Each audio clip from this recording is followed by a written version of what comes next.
कर्म एक संस्कृत शब्द है जिसका मतलब होता है काम यानी एक्शन। ये एक बेसिक प्रिंसिपल है जो पूरे यूनिवर्स को गवर्न करता है। हर एक्शन, थॉट और इंटेंशन एक एनर्जी क्रिएट करता है जो वापस हमारे पास आती है। यही है कार्मा का लॉ। इसे अक्सर ऐसे डिस्क्राइब किया जाता है, जैसी करनी वैसी भरनी। लेकिन कार्मा पनिशमेंट या रिवॉर्ड नहीं है। ये एक न्यूट्रल फोर्स है जो हमारी चॉइसेस को रिफ्लेक्ट करता है। इमेजिन करो, आप एक शांत तालाब में कंकड़ फेंकते हो। कंकड़ रिपल्स क्रिएट करता है जो बाहर की तरफ फैलती है और आखिरकार तालाब के किनारों तक पहुंचती है। उसी तरह हमारे एक्शंस, चाहे कितने भी छोटे क्यों ना हो, एनर्जी के रिपल्स क्रिएट करते हैं जो हमारे आसपास की दुनिया को अफेक्ट करते हैं। ये रिपल्स आखिरकार हमारे पास वापस आते हैं और हमारे एक्सपीरियंसेस को शेप करते हैं। कार्मा, फेट या प्रिडेस्टिनेशन का सिस्टम नहीं है। हमारे पास चॉइसेस करने की फ्री विल है और वो चॉइसेस हमारे कार्मा को डिटरमिन करती हैं। हर मोमेंट एक अपॉर्चुनिटी है न्यू कार्मा क्रिएट करने का, अपनी एनर्जी शिफ्ट करने का और अपनी डायरेक्शन चेंज करने का। ये याद रखना इंपॉर्टेंट है कि कार्मा सिर्फ लाइफ की बड़ी चीजों के बारे में नहीं है। हमारे छोटे छोटे एक्शंस और थॉट्स भी हमारे ओवरऑल कार्मिक बैलेंस में कंट्रीब्यूट करते हैं। कर्मा के प्रिंसिपल को समझकर हम ज्यादा अवेयरनेस और इंटेंशन के साथ जीना शुरू कर सकते हैं। अपने और अपने आसपास के लोगों के लिए एक पॉजिटिव और फुलफिलिंग लाइफ क्रिएट कर सकते हैं। कर्मा को हम अपनी लाइफ के एवरीडे ऑकरेंसेस में देख सकते हैं। एक सिंपल एक्ट ऑफ काइंडनेस, जैसे किसी एल्डरली पर्सन को रोड क्रॉस करने में हेल्प करना, पॉजिटिव कर्मा जनरेट करता है। ये पॉजिटिव एनर्जी हमारे पास अनएक्सपेक्टेड वेज में वापस आ सकती है, जैसे जब हमें लीस्ट एक्सपेक्ट हो तब हेल्प मिलना। इसके उलट नेगेटिव एक्शंस, जैसे किसी से हार्शली बात करना, नेगेटिव कर्मा क्रिएट करता है। ये नेगेटिविटी हमारे लाइफ में कॉन्फ्लिक्ट या डिफिकल्टी के रूप में सामने आ सकती है। दो कॉलीग्स सैरा और जॉन के बारे में सोचो। सैरा हमेशा टाइम पर वर्क पहुंचती है, अपने टास्क्स डिलिजेंटली कंप्लीट करती है और अपने टीममेट्स को हेल्प ऑफर करती है।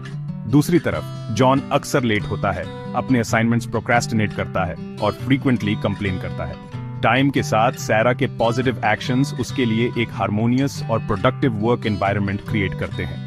उसके कॉलीग्स और सुपीरियर्स उसका रिस्पेक्ट करते हैं और उसके वर्क को रिकॉग्नाइज और रिवॉर्ड किया जाता है। लेकिन जॉन खुद को बढ़ती डिफिकल्टीज का सामना करते हुए पाता है। उसके कॉलीग्स उसके साथ कोलैबोरेट करने से हिचकिचाते हैं, उसका वर्क सफर करता है और उसे जॉब सेटिस्फैक्शन पाने में स्ट्रगल होती है। यह सिंपल एग्जाम्पल दिखाता है कि कैसे हमारे डेली एक्शंस, चाहे पॉजिटिव हों या नेगेटिव, हमारे ओवरऑल कार्मिक एक्सपीरियंस में कंट्रीब्यूट करते हैं। कभी कभी हम लाइफ में ऐसी डिफिकल्टीज एक्सपीरियंस करते हैं जो हमारे करंट एक्शंस के प्रोपोर्शन से बाहर लगती है। ये चैलेंजेस पास्ट कर्मा का रिजल्ट हो सकते हैं, जिन्हें कार्मिक डेट्स कहा जाता है। ये डेट्स पनिशमेंट्स नहीं है, बल्कि इम्बैलेंसेस हैं जिन्हें करेक्ट करने की जरूरत होती है। एक तराजू इमेजिन करो। जब हम ऐसे एक्ट करते हैं जिससे खुद को या दूसरों को हार्म होता है, तो तराजू का बैलेंस बिगड़ जाता है। कार्मिक डेट्स कई फॉर्म्स में सामने आ सकते हैं। ये फिजिकल चैलेंजेस, इमोशनल टर्मोइल या डिफिकल्ट रिलेशनशिप्स हो सकते हैं।